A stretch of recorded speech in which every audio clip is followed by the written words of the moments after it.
You're listening to NFT365, the first daily podcast on NFTs with your host, Fanzo. Ooh, what's up, friends? Welcome back to another episode of NFT365. You know, I was asked a really fun question, and the question simply said, Brian, if you were going to launch your own NFT project, or if you were going to give advice to all of those out there thinking about launching their own NFT project, what would you advise them to do or to think about to stand out or to sell out or to really kind of be, the exciting new project? And I kind of love this question because not only is it something I think about, every single day, which I do, because to me, innovation in this space is something that we're going to, not only continue to have to think about, but it's something that, the more I buy an NFT every day. And, one of the projects launching this upcoming week, we actually had them on the podcast, is Bulls and Apes, and they're actually doing a 6-month money back guarantee, which I think is actually a really interesting component. If you look at the mechanics of that 6-month guarantee, or even go back and listen to the interview, I challenged them on a couple of the things around, does it have to stay in the original wallet that it was minted? And for me, that can be an issue because, as many of you know, like part of the process for many of us is to mint our NFTs out of one wallet and then to move it to maybe a hardware wallet or move it to a secondary wallet that we want to, kind of keep it there from there forward. And I can understand like part of this comes down to tracking. And so this is using one of the new contracts, the R contract. And so to answer this question, and I actually think it's something everyone listening can answer, right? Because this isn't like asking the experts. Like, I actually think that's why I like this question so much. It's more of like, what are the things that like would spark our interest? Like, and especially right now, right, with the NFT volume being way down, with crypto being in the let's just say it, the toilet. I just removed Coinbase off of my phone completely yesterday because it's one thing, if it's Bloody Sunday, it's bloody every day. I was like, I'm just done. I don't need to have this on my phone right now. I don't need to be looking at these charts on my phone. I look at it plenty on the computer. So I was like, you know what? I'm just going to remove it off the phone. I will say it gave me a little bit of now I'm like, oh, am I going to go look at the computer more than I was before? So maybe it'll be back on my phone probably before too long. But the question really is like, what, if you see a project, maybe they're on a Twitter space, maybe they're just, it's a tweet. Maybe it's one of your friends or family members talking about a project and they are like, hey, this project is doing, and then insert whatever it may be. Like, that's the question I think we have to be asking. And I will say, like, one of the things that I'm most excited about is this idea of continual, adaptation, continual growth of an NFT project itself, right? So most of you know that I'm a big fan of Psychedelics Anonymous. It's a project that I minted back in, I believe it was late November, early December. And since then, we've been, very blessed to be, airdropped, and then in some cases just having to mint different components of this project. And I like that idea. But I will say I'm going to hold one of the answers to this back because it's what I'm excited to roll out with our NFT project. And for most of you know, that's a struggle for me to hold back anything. I do not like holding back things, but I promise you it won't be held back very long. And then, of course, once we roll it out, my goal is to open source the concept, open source the feed. And actually, I know a couple of you have already kind of sourced out what exactly it is because, well, you've gone and looked into the background of some of my YouTube videos to see what was written on the back wall. And now I know some of you have reached out and said, hey, I have an idea what you're working on. And I'm like, ooh, you do, huh? But with that being said, the thing that I, for me, when I think about things that jump out at me is, there are things about like, what security education components are projects thinking about? Another thing that I really want to figure out is like what NFT projects, especially hyped NFT projects, are going to go beyond Discord, right? Which ones are going to use a project, a tool like Mighty Networks or Circle, or really just try to think differently around community conversation, right? I want to look at projects that are thinking beyond Discord notifications, like maybe a project that is using Telegram or even WhatsApp groups in a creative way. I think that would be something that would jump out at me. Other things that I look at from projects that I think collaboration is very. It's kind of like right now it's like a nice to have. We're like, oh, if you are holding a Bored Ape, you get to be on the whitelist. Well, like what does Bored Ape users have to do with your project other than the fact that you want just people that have money or liquidity to have the opportunity to mint? And I actually think there's a different space for this, right? I actually think projects we can have a really fun overlap. Like, why do I have to build a brand new game from scratch or a brand new metaverse? What if an NFT project rolled out and said, hey, we are rolling out a really innovative PFP project with some cool utility, and we've partnered with blank NFT project that already has their metaverse project launched, and we're going to have our own, components of it. We're going to have our own area on their land or whatever that may be. I actually think that's one that is exciting to me. Another one that I think, another place for innovation that I look at it is, when we think about like what does a team look like when it comes to launching an NFT project, like how can we bring the team and the integration of the team to the forefront, right? So like projects that are using a lot of video like interviews, video background, video in their marketing, not just like animated video, not just like quick hit like video, where we see a lot of like of all of the art. Like I want to actually get to know the people on the team via video, and maybe it's over a long period of time.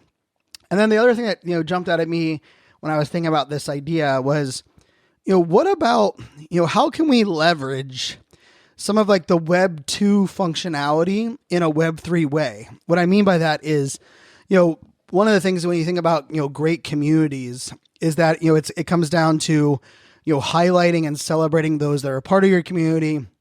And so we haven't really seen many projects, really turn over the keys to their accounts, to their community, right? So like I would love the idea where like every Monday, a different community member takes over the Twitter account or the Instagram account, or every other week, we're going to have a video series or a Twitter space where it's run and the founders are interviewed by random community members, right? Like I was actually in a Twitter space 2 days ago, and it really hits me hard. Like people don't realize how important third-party validation is with NFT projects. What I mean by that is if it's just two people talking, like if it's the co-founders talking, that's much more of a PR blitz. What if it's the two founders talking, but they're being interviewed by someone that maybe is a community member, but is indebted or been embedded in their project? Like I, for one, will volunteer. If I own the NFT, I would gladly volunteer to interview the founders on behalf of the community, right? Like being able to ask the questions and phrase them in ways that get the conversation going. And that also does add that third-party validation. And then lastly, I would say the thing that would maybe I think maybe, and this is me just being a little bit too optimistic, is like the money back guarantee. I think is a pretty cool concept, but I actually think that our PFPs, I'm all for generative art, but why can't we find ways to empower those that are holding the NFT to customize their NFTs in ways that it updates their maybe I'm giving away a little too much here. Okay, well, my whole point on this is that I actually think like one of the things I actually saw, I got this note, a really nice note yesterday, and someone's like, "Man, Fanzo, your lazy lion NFT is spot on. You just need the lazy hat as like the thing that you're missing. And for those who don't know, lazy lion, the lazy hat is like a whole community.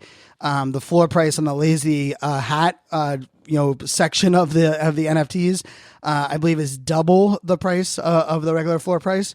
But I thought it was funny because, there is something to be said about like, what if we were able to adapt our PFP? So what if I was able to, maybe even merge another one? What if I owned 2 NFTs that are PFPs and I had the opportunity to burn one of them, but by burning one of them, I could pick out of both NFTs, I got to pick the properties, that combination that I would love to see on my PFP, right? So now we're burning the supply, but we're now customizing your profile photo. Imagine how many people would buy a second one or maybe even a third one so that you could have that opportunity where you could kind of personalize and customize your profile photo. I think like that kind of innovation, like generative art at a 10,000 piece collection isn't really that innovative. I mean, it's what all the projects have been doing for a year now. What if we were able to take generative art and remix how the generative art process even went? Maybe if we flipped it upside down, maybe if we even, rather than it being fully generative from all of the properties, what if when I minted, I was able to select how many properties or how many different possibilities there were? Like, why can't we add that layer of customization? Yes, it's going to change the rarity of some of these projects a little bit, but guess what? I look at rarity as in just in the art rarity as the thing that's going to go away very soon. I've been on record to say, I think legacy of an NFT project, which means who's owned it beforehand. Like even, I got to give a shout out to Loser Club. Loser Club was one of the NFTs stolen from my wallet. One of the members of the team actually bought it on Looks Rare and then airdropped it back to me. And it's a Astro Boy, Loser Club NFT that I absolutely love. And the funny thing about that was I shout out to the team for doing that. B, there was part of me that like that one that I had was exactly like what I love that collection. I love the art there of the one that is mine. But it's also very interesting just to think about like when we think about something like our attachment to something, I could probably guarantee that just about everyone out there, if you could only change one, like what if you had the option to pay, I don't even know, a half a ETH towards the community DAO to be able to change one property on your NFT. And it goes back to where I was trying to go with the point was I actually don't think it's about properties, that my NFT that was stolen and then it was reclaimed and bought by a member of the team and then airdropped back to me. I think the legacy of that NFT that I own adds a layer of rarity that no one else can match. Like, what if you are buying one of an NFT that was owned by someone that you looked up to, right? What if it was one that was minted, not put up for sale for 8 months, and then you were the one that bought it? Like, to me, that there's a lot of things like within the blockchain. Remember, the blockchain, it actually captures all of this information, right? So I actually look at these things as like, wow, how cool would it be if we were able to start like with the chain of custody, we're able to start to empower, and yes, these things can be gamified, but I actually look at it, very much like, if you had 2 Lamborghinis and one Lamborghini was owned by, someone random, and then one Lamborghini was owned by Ashton Kutcher, the one that was owned previously by Ashton Kutcher, my guess is going to go for more money. And I think NFTs are going to have that, component as well. And so that's where I would go with that. I would love to hear your thoughts. Use hashtag NFT365 on Twitter, on Instagram. Jump over into our Discord. Let us know what are some of the things that if an NFT project did this, it would stand out, it would capture your attention? Because I think it's a great question we should ask ourselves, not only just now, but probably every month, every week maybe. But let's go with every month. Every month we should probably ask ourselves, like, what are some of the innovative things that we would like to see? And maybe what are some of the things that we've seen once or twice, but we want to see it grow and be used or become more of the trend across the industry. So hope you guys enjoyed this little take. I appreciate the great question from one of the amazing members in the audience on the event that I was speaking at, and if you want to hire me to speak at your event, your upcoming event, maybe your association, maybe at your company, you would love to hear about Web3 or pressing the damn button or the future of NFTs. You can check that out at brianfanzo.com. brianfanzo.com is the website for all of your speaker stuff. All this, has all the programs I have up there. You can get in touch with Drew and Ryan on the team. They will happily get us set up with a phone call to see if I'd be a good fit to speak at your event. But more so than anything else, I love, interacting with the audience. I love, being able to share, inspire, motivate, and hopefully, shift your perspective. So until tomorrow, my friends, make it a great day. Cheers.